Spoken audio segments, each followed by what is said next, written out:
First of all, it's important to note that the United Nations does many, many things every day that don't get into the media. As peacekeeping operations around the world, it contributes in development. It has many, many agencies that do many, many positive things daily without anyone noticing that, and that's very important to note. Even when the United Nations was founded, the structure of the United Nations is such that if the great powers on the Security Council agree, then things can happen.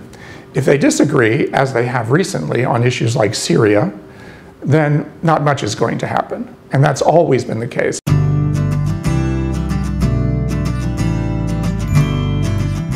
There are NGOs, many communities, ethnic communities that may be interested in these issues.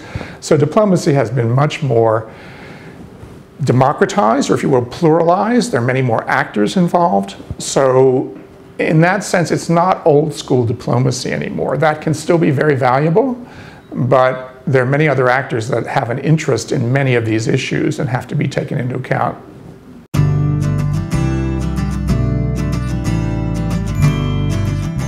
The world order is always being reordered in some sense. I mean, it's always being reformed and changed. And it's not only emerging powers like China, Brazil, and India that are asking for reforms. In many cases, it's the United States and Europe and other established powers that want changes as well. The Trump administration is a case in point. The United States is asking for changes of various kinds.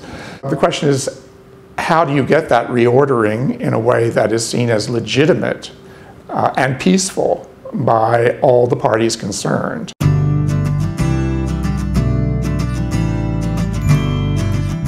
In some sense, it is the pinnacle for security issues in many respects. The United Nations, in some sense, is a site where all countries can come together and have some voice in the broad outlines of global governance. And the United Nations also can, in some ways, initiate or promote action in certain areas, as it has done in arms control, for example, or climate change. But it may not play a central role in the negotiations. It may give that role to some other set of parties or organizations.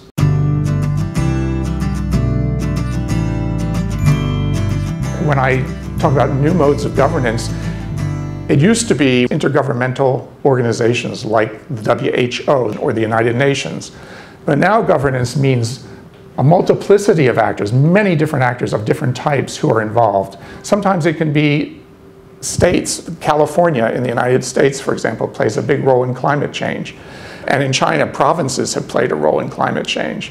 So it's a much more complicated set of procedures. There are many more actors involved.